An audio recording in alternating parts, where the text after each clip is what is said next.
Cuenta una anécdota que es una ilustración que nos habla precisamente de la diferencia que tenemos, que somos los creyentes en Cristo Jesús, y la transformación que Dios ha hecho en nosotros. Que un hombre, mientras caminaba un día por el bosque, se encontró un aguilucho que se había caído de un nido de águilas y andaba ahí deambulando por el bosque. Lo tomó, lo agarró en sus manos y se lo llevó a su casa, y como no tenía que hacer con él, que era una ave realmente todavía pequeña, y él tenía en el patio de su casa un gallinero, lleno obviamente de gallinas, pues fue y puso ahí al aguilucho entre las gallinas. Cuenta esta anécdota que el aguilucho no tardó mucho tiempo viendo a las gallinas agachándose a comer de los granos de maíz que estaban en el piso, que aprendió también que podía comer y empezó a comer. El problema es que este aguilucho, al paso del tiempo, empezó a comportarse igual que las gallinas. Se subía al palo para dormir, bajaba al piso para comer y todo el día deambulaba de un lado a otro. Fue creciendo, se fue desarrollando, y obviamente los aguiluchos al crecer pues llegan a ser águilas. Pero esta águila no sabía qué era. Ella pensaba que era un pollo del corral. Se comportaba como un pollo del corral, comía como otro pollo del corral y no sabía volar como no lo hacían los pollos del corral. Dice esta anécdota que un día llegó un naturalista, esas personas que se dedican pues a estudiar, ¿verdad?, la naturaleza, y se preocupan porque los animales vivan en el hábitat correcto. Y se dio cuenta que esta águila vivía al interior de un corral de gallinas. Y le dice al dueño de este gallinero, pues que de dónde había tomado esa águila. Le explicó que la había encontrado en el bosque, que la había traído, que la había puesto ahí y ahí había crecido junto con las demás. El naturalista le dijo, bueno, ¿qué te parece si intentamos que esta águila vuelva a ser lo que realmente es y pueda volar y surcar los cielos como debe hacerlo? Dice esta anécdota que el dueño del gallinero dijo, pues yo no creo que pueda, porque se cree un pollo como todos los demás. Es una gallina como cualquier otro. Y el naturalista dice, tomó esta ave majestuosa que nunca había abierto sus alas para volar y la llevó fuera del corral, y él pensó que apenas sacándola del corral, el instinto iba a hacer que extendiera sus alas y saliera volando. Para su sorpresa, en cuanto la soltó y cayó al piso, volvió a empezar a recoger los granos que encontró para comer en el suelo. No se rindió, la tomó nuevamente, se la llevó y trató y subió hasta arriba de un árbol. Y dijo, desde este árbol va a tener a la ventana que abrir sus alas y salir volando como un águila. Y así lo hizo, la llevó hasta la cima del árbol, soltó a esta águila y apenas abrió las alas para amortiguar el golpe como lo hacen las gallinas, llegó al piso y volvió a comer del suelo los granos que encontraba. Dijo, ¿qué podremos hacer? Hay que llevar a esta águila al lugar que le pertenece. Entonces, con un gran esfuerzo, la llevó y la subió hasta la cima de la montaña. Y se arriesgó al tomar al águila y llevarla hasta la orilla, hasta el precipicio, donde delante solamente estaba pues la profundidad hasta el suelo, muchos metros de distancia, y de frente estaba solamente el sol. Cuenta esta anécdota que cuando el águila se vio en esa posición, cuando vio la altura en la que estaba, cuando volteó y vio el resplandor del sol delante de sus ojos, poco a poco fue desdoblando sus alas y emprendió el vuelo como una águila. La experiencia de esta anécdota muchas veces es la experiencia de cada uno de nosotros. Nacemos, crecemos y nos desarrollamos en un mundo en el cual vivimos con muchos otros seres humanos, y todos aprendemos de costumbres, aprendemos de tradiciones, aprendemos de culturas, de las enseñanzas que tomamos en la familia, y creemos que somos seres humanos como cualquier otro. Sin embargo, Dios a sus hijos, a los creyentes en Cristo, aún antes de serlo, dice la palabra, nos escogió antes de la fundación del mundo. Y eso quiere decir que nos dio una naturaleza diferente, una naturaleza que en su momento se manifiesta por la gracia y la misericordia de nuestro Señor Jesucristo. pero que en principio pareciera que esté escondida. Y nos comportamos, y nos movemos, y pensamos, y hablamos como hablan todos los pollos del corral. Y muchas veces nos creemos, nos pensamos a nosotros mismos como iguales a cualquier otra persona. Solamente la gracia de Dios en Cristo Jesús nos hace descubrir nuestra naturaleza real. El Señor nos ha hecho como las águilas, para emprender el vuelo, un vuelo que le dé la gloria y la honra solamente a nuestro Dios. Pero para que esto suceda, para que podamos encender nuestras alas, para que tomemos nuevos vuelos, para que podamos remontar los aires y las nubes como las águilas, el creyente tiene que pasar por un proceso. Porque antes de descubrir su naturaleza a través de la gracia en Cristo, se cree igual a todos los demás. Y entonces tiene que venir en primer lugar el conocimiento de esa gracia de nuestro Dios en Jesucristo. Y cuando esa gracia enfrenta nuestro ser, cuando esa palabra de vida, que es el Evangelio de Jesucristo, enfrenta o confronta nuestra vida, cuando el Espíritu Santo empieza a hacer la obra en nuestra vida, sucede que somos convertidos.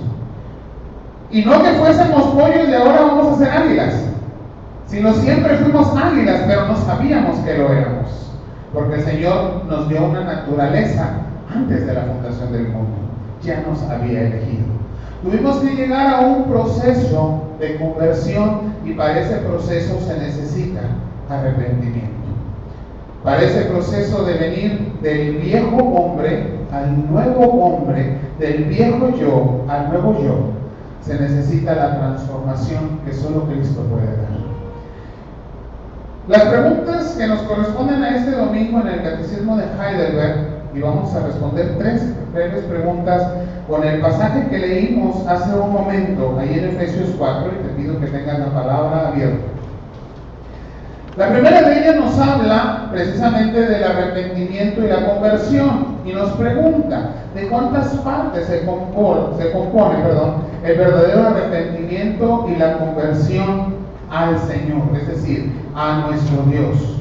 Y tenemos que saber que hay 2 partes en esa conversión. Hay 2 partes en ese arrepentimiento y muchas veces tenemos una idea equivocada de lo que es el arrepentimiento. Generalmente cuando le preguntamos a alguien qué es el arrepentimiento, la respuesta que nos va a dar es, bueno, ese sentirme mal, ese remordimiento de haber hecho lo equivocado, pero el arrepentimiento es en sí ya una transformación. El arrepentimiento es descubrir una nueva naturaleza. El arrepentimiento es descubrir que podemos estar vivos gracias a Jesucristo. Y entonces tenemos que hablar precisamente del viejo hombre que tiene que morir plenamente, que tiene que morir juntamente con Cristo en la cruz. Y tenemos que hablar de un nuevo hombre que es vivificado. Es decir, no solamente tiene vida, sino que ha venido a una vida plena y abundante en Cristo Jesús. La palabra nos habla de esto ahí en la carta a los Efesios capítulo 4. Y dice el versículo 17, esto pues digo y requiero en el Señor. El apóstol, con la autoridad de Dios en la palabra, le está hablando a los creyentes de Éfeso y les está diciendo lo siguiente: ya no andéis como los otros gentiles que andan en la vanidad de su mente. Ya no andéis. No puedes caminar, comer, vivir, pensar igual que todos los demás, porque tú no eres lo mismo que ellos. Tú tienes una naturaleza distinta. Tú eres una persona diferente. Ellos, dice, andan en la vanidad de su mente. ¿Qué quiere decir esto? Que la mente de aquel que está sin Cristo es una mente que tiene pensamientos sin valor. Pueden ser pensamientos importantes, puede haber mucha cultura, puede haber mucho conocimiento humano, puede haber mucha ciencia, puede estar llena de tanto conocimiento que el Señor permite a los seres humanos alcanzar. Pero sin Cristo, cada uno de esos pensamientos no tiene un propósito que glorifica a Dios. Y lo que no glorifica a Dios es vano.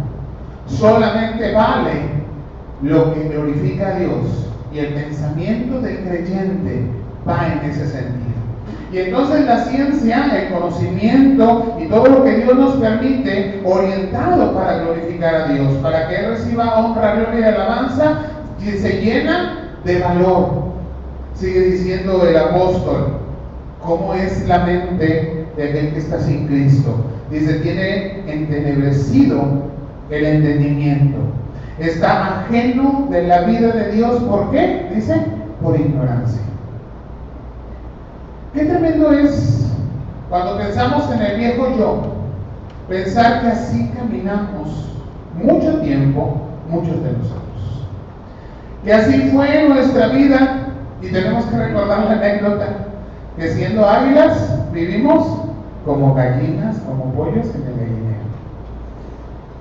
Y aprendimos a vivir y a hacer lo que hacían los demás, olvidándonos de esa naturaleza. Pero cuando el Señor en su gracia nos dio entendimiento, cuando nos hizo conocer, nos quitó esa ignorancia y nos trajo el conocimiento de la vida en Dios, nuestras vidas fueron transformadas.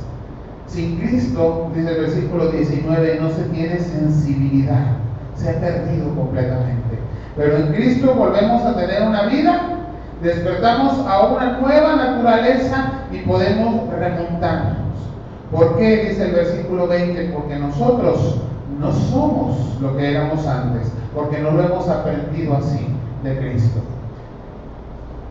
Y es importante temas como el que se trató ayer con los niños de un día en Nazaret, tenerlo presente en nuestras vidas. Jesús se encarnó para ser un ser humano. Le decíamos a los niños, para ser un niño, y ellos tenían que contestar, como yo.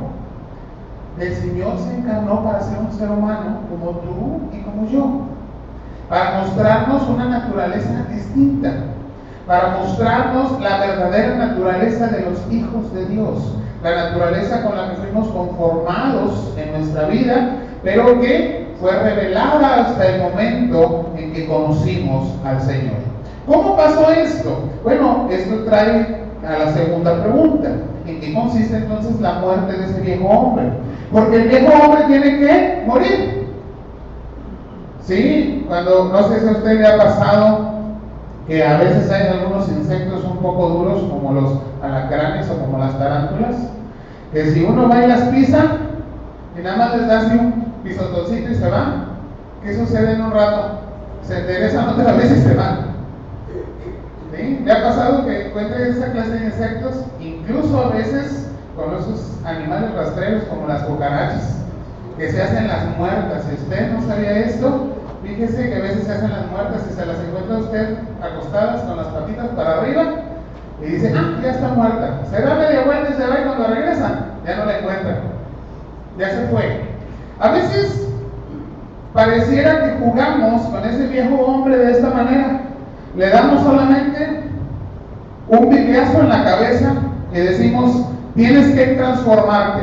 Y el viejo hombre por un momento puede quedarse callado, por un momento puede quedarse quieto, por un momento puede parecer que murió, pero no está realmente muerto, porque no es solamente con palabras, sino con la transformación interior que hace Cristo. No es solamente con una exhortación y un regaño, no es solamente con una predicación, es con el quehacer del Espíritu Santo dentro de la vida del hombre, que este viejo hombre tiene que morir. Pero hay evidencias, tiene que haber evidencias de que este viejo hombre ha muerto. Y quiero que sigamos ahí en la palabra, a partir del versículo 25, ahí en Efesios capítulo 4. Dice el versículo 25, por lo cual, ¿qué dice? Desechando la mentira. Ay, qué difícil es desechar la mentira, ¿verdad? Cuando hablamos de otros pecados tremendos, la lascivia, la idolatría, cuando hablamos de la fornicación, muchos creyentes decimos, no, eso, ya, bendito Dios, hace mucho tiempo lo dejé, ya no tengo que pensar en eso se murió con el viejo hombre. Pero cuando dice el Señor, ¿y la mentira?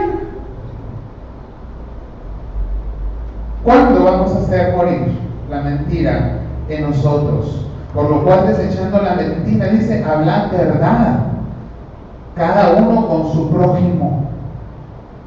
La ira. ¿Dónde está la evidencia de que ha muerto nuestro viejo hombre en cuanto a la ira? Y no nos dice la palabra que no tenemos permiso de enojarnos. Incluso la misma palabra dice en el siguiente versículo, airaos, versículo 26, pero no pequéis. Enojarme no es pecado. No, enojarte no es pecado. Pecado es todo lo que haces cuando estás enojado. Mientras te enojes y no hagas nada más, estamos muy bien. Pero en cuanto el enojo y la ira nos llevan a dañar a nuestro prójimo, a levantar nuestra voz diciendo lo que no debemos, a llevar nuestro pensamiento a un deseo impuro e impropio del Hijo de Dios, que somos cada uno de nosotros en Cristo, entonces el pecado se vuelve parte de nosotros. ¿Y dónde quedó el viejo hombre que se murió? Pareciera que no se murió de todo, que todavía intenta levantarse nuevamente, pero eso es parte de la obra que el Espíritu Santo está haciendo en ti y en mí. Necesitamos todos los días ser renovados. Por eso tiene sentido este canto que entonábamos hace un rato, renuévame. Mucha gente ha criticado este canto diciendo, bueno, es que no todo lo que hay dentro de mí tiene que ser hecho nuevo, y es verdad, pero me atrevería a decir que muchos sí.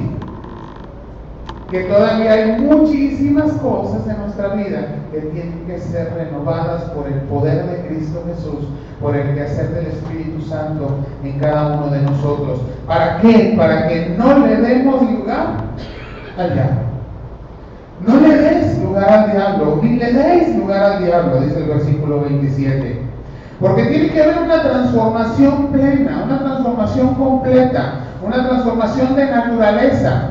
Y el versículo 27 me da una enseñanza tremenda acerca del cambio de naturaleza. Pareciera que es muy simple decirle a alguien que roba, el que hurtaba o el que robaba, no robe más. Y decir, ese es el cambio de la naturaleza. Lo que antes hacía y estaba mal, lo dejo de hacer y ya la hice. Pero si seguimos viendo este versículo, nos damos cuenta que el cambio de naturaleza va mucho más allá. Dice, sino que trabaje y con sus manos haga lo bueno. ¿Para qué? Para que tenga que compartir con el que tiene necesidad. ¿Usted cree que aquel que roba está pensando en la necesidad del otro? Jamás no está pensando en su necesidad. Y ese cambio de naturaleza no solamente va de ver por mi propio bien a costa de hacerle daño a otro, sino que quitando esa naturaleza equivocada, vengo a ser llamado a vivir, y a vivir para ser bendición para el otro, a ser bendición para mi prójimo. No solamente es no robar, sino que ahora estoy para dar a los demás. Ese es el verdadero cambio de naturaleza. Esta es la evidencia de la muerte del viejo hombre. No es solamente dejar de pecar, sino encaminar nuestra vida a ser bendición para la gloria de nuestro Señor. Qué difícil es controlar la lengua, dice la palabra. Es un gran fuego que consume. Es como el timón de un gran barco. Y dice la palabra, ninguna palabra corrompida salga de vuestra boca. Gracias al Señor, podríamos decir algunos, que mi lenguaje ha sido transformado.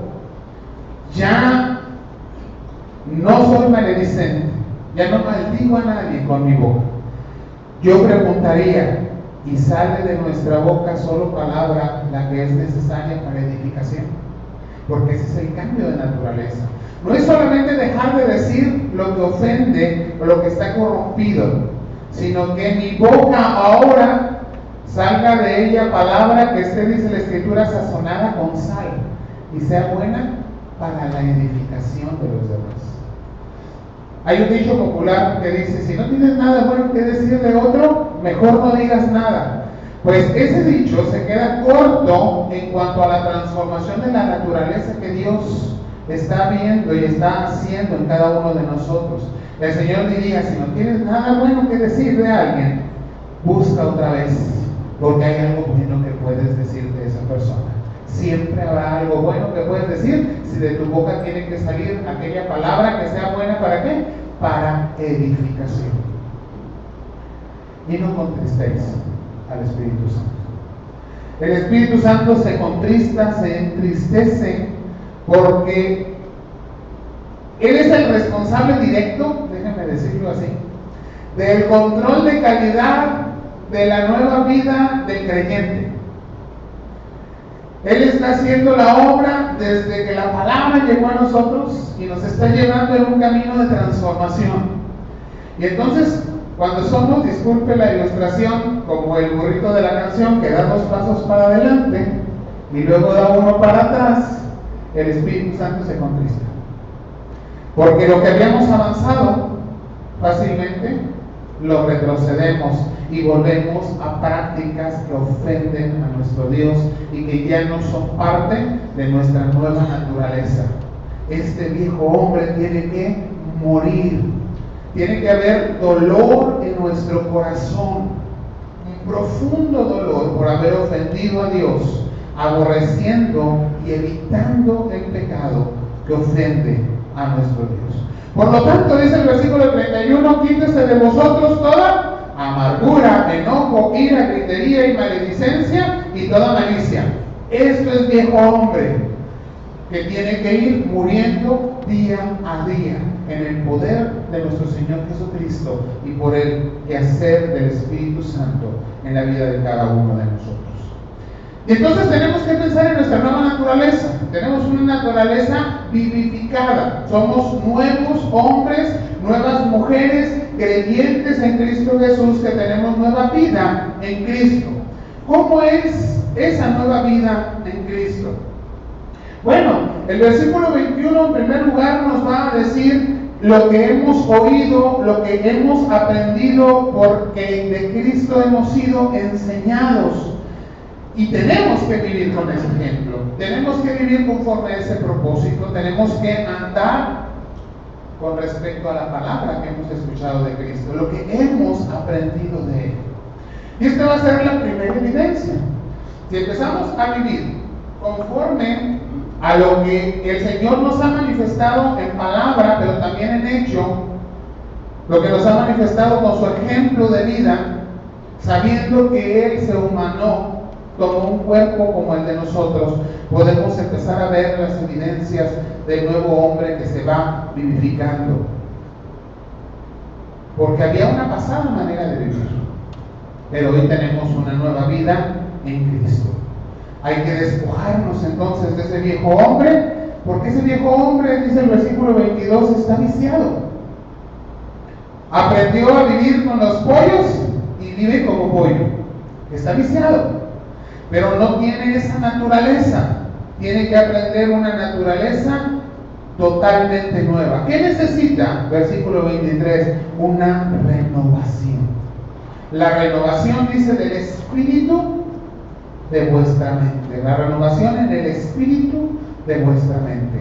Un cambio completo, un cambio real de todo nuestro pensamiento, no del contenido. Podemos ser científicos, podemos ser literatos, podemos saber mucho de historia, podemos tener un conocimiento cultural muy amplio. Eso no importa, eso es parte de lo que está en nuestra mente. Pero la renovación en el espíritu de nuestra mente va a enfocar todo lo que hay en ella para que glorifique a Dios.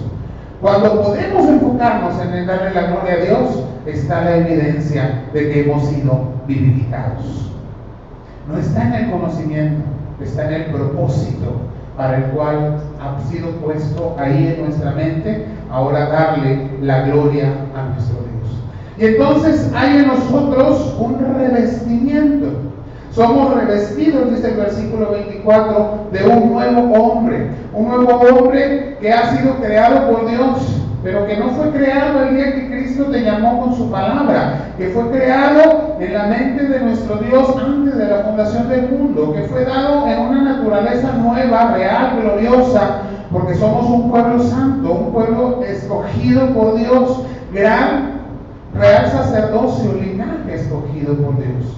El Señor nos ha llamado para que seamos luz, y así nos formó. En Cristo encontramos lo que realmente somos.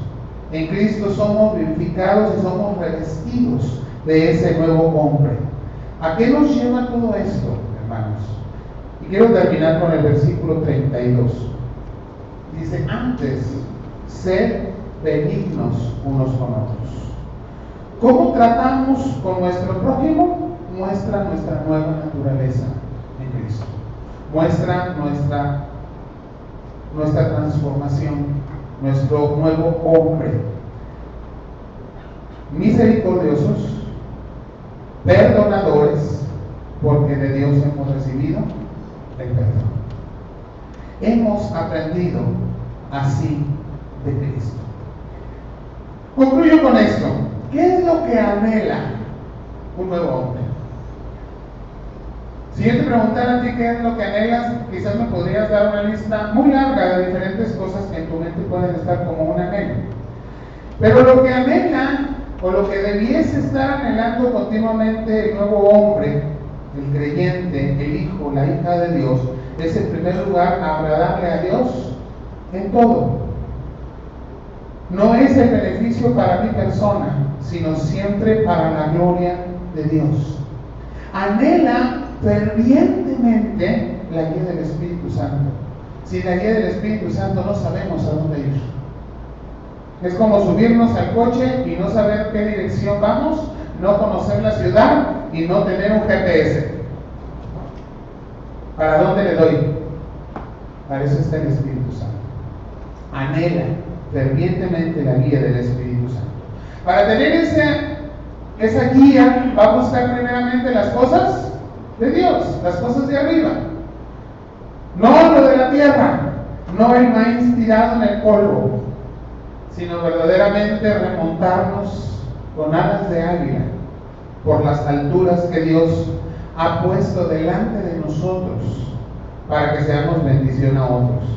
Y por último, nuestro gran anhelo, el que seamos siempre siervos y siervas fieles a nuestro Dios. Esa es la nueva naturaleza, una naturaleza con la que fuimos creados, pero que se ha confundido en nosotros porque no hemos crecido separados. Sin embargo, recordemos que la santidad es eso, ser santo es ser apartado. Y quizás el Señor nos dice: vives en el mundo, eres parte del mundo, pero no le perteneces. Tienes que descubrir esa nueva naturaleza que en Cristo Jesús tienes y empezar a volar en grandes alturas para la gloria de Dios. Oremos. Señor, gracias porque tu palabra nos recuerda que tú no improvisaste, Señor, nuestro llamado.